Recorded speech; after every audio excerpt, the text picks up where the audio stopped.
7 दिवसाची police custody तपासाच्या कारणाकरता आला ना तुम्ही. आणि ती पोलीस कस्टडी आज संपली, त्याला पुन्हा आज हजर करण्यात आलं.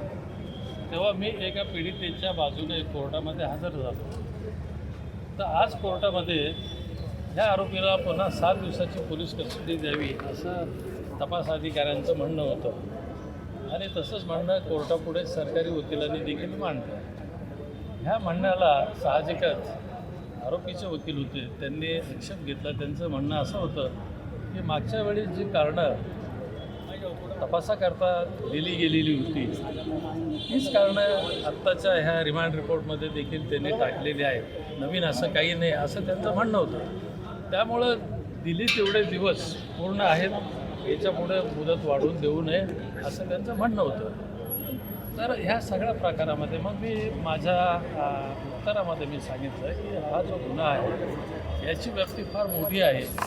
आरोपीने फार वेगवेगळ्या स्वरूपाचे गुन्हे केलेले आहेत. प्रत्येक गुन्ह्याची तीव्रता ही वेगळ्या स्वरूपाची आहे. आर्थिक आहेच, शिवाय ज्याला आपण लैंगिक अपराध म्हणतो तसे देखील आहेत. आणि ह्याशिवाय देखील अनेक स्वरूपाचे गुन्हे आहेत जे आज होऊ शकलेले नाही आहेत. तर ह्या सगळ्यांचा तपास करण्याकरता पुन्हा 7 दिवसाची पोलीस कस्टडी आरोपीला द्यावी असं माझं एकंदरीत म्हणणं होतं. कारण जर 7 दिवसाची पोलीस कस्टडी जर वाढवून दिली नाही तर त्याचा विपरीत परिणाम तपासावर होईल आणि तपासावर जर विपरीत परिणाम झाला तर त्यामुळे सामाजिक न्याय जो आपण म्हणतो तो होऊ शकणार नाही. तपास अधुरा राहिला किंवा तपासामध्ये काही कुठं कमतरता किंवा कमकुवतपणा राहिला तर पुढे ज्यावेळेस कोर्टामध्ये केस चालते त्यावेळेस मग अनेक अडचणी उपस्थित होतात आणि तेव्हा मग न्याय अधुरा राहतो.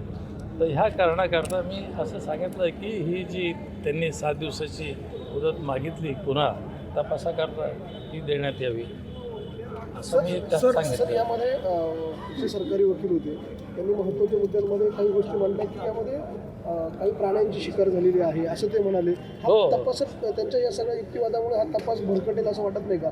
मूळ लैंगिक शोषणाचं प्रकरण त्याला पुन्हा त्याच्यामध्ये हे सगळे प्राण्यांचं वगैरे नाही, आत्ताच मी सांगितलं की हे जे गुन्हे आहेत हे वेगवेगळ्या स्वरूपाचे आहे, आर्थिक आहेत आणि जसं आता तुम्ही म्हणताय त्याप्रमाणे काही प्राण्यांची वन्य प्राण्यांची शिकार देखील झालेली असण्याची शक्यता आहे. कारण सध्या जो तपास झाला आहे त्या तपासाच्या दरम्यान काही प्राण्यांचे अवयव ह्या तपासामध्ये मिळून आलेले आहेत.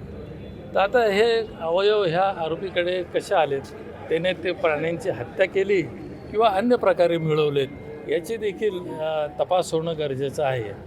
तर हा तपास आणि जो मुख्य तपास आहे जो स्त्रियांच्या विरुद्ध अत्याचार झालेले आहे त्यांना फसवून त्यांच्यावर दडपण आणून त्यांना मिसरिप्रेझेंट करून डिसेप्शन ज्याला म्हणतो आपण वेगवेगळी कारणं देऊन त्यांना काही गोष्टी करणं भाग पाडलेलं आहे. हा एक तपासाचा एक महत्त्वाचा मुद्दा आहे. त्याशिवाय हे देखील आता जे सांगितलं वन्य प्राण्यांची हत्या वगैरे हा प्रकारसुद्धा तपासाच्या दृष्टीनं महत्त्वाचा आहे. नरबळीचा देखील एक मुद्दा त्यांनी मांडला, जे 5 वापरलेली काडतुसं त्यांच्याकडे सापडलेली आहेत, त्याच्या दृष्टीने देखील तपास करायचा नाही. आता याच्याबाबत मी जास्त काही बोलू शकत नाही, कारण त्यात असं सांगितलं गेलं की जी रिव्हॉल्वर जे अग्निशस्त्र त्याच्याकडे मिळून आलं ते अग्निशस्त्र आणि काही कॅट्रिजेस गोळ्या आणि काही एमटी कॅट्रिजेस तिथं मिळून आलं. आता अग्निशस्त्र नंतर त्यात असं निष्पन्न झालं की अग्निशस्त्राचा परवाना त्याच्याकडे होता, पण जे स्पेंट बुलेट होत्या त्याचे जे कॅट्रिजेस होते ते रिकामे तिथं पडलेले होते.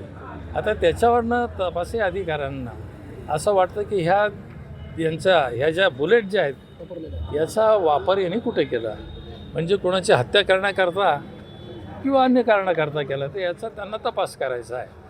तर तुझे सांगतोय अंकशास्त्र किंवा इतर विद्यार्थ्यांनी घेतलेली त्याचे सर्टिफिकेट आहेत की नाही यावर देखील कोर्टामध्ये चर्चा झाली. नेमकं काय घडलं?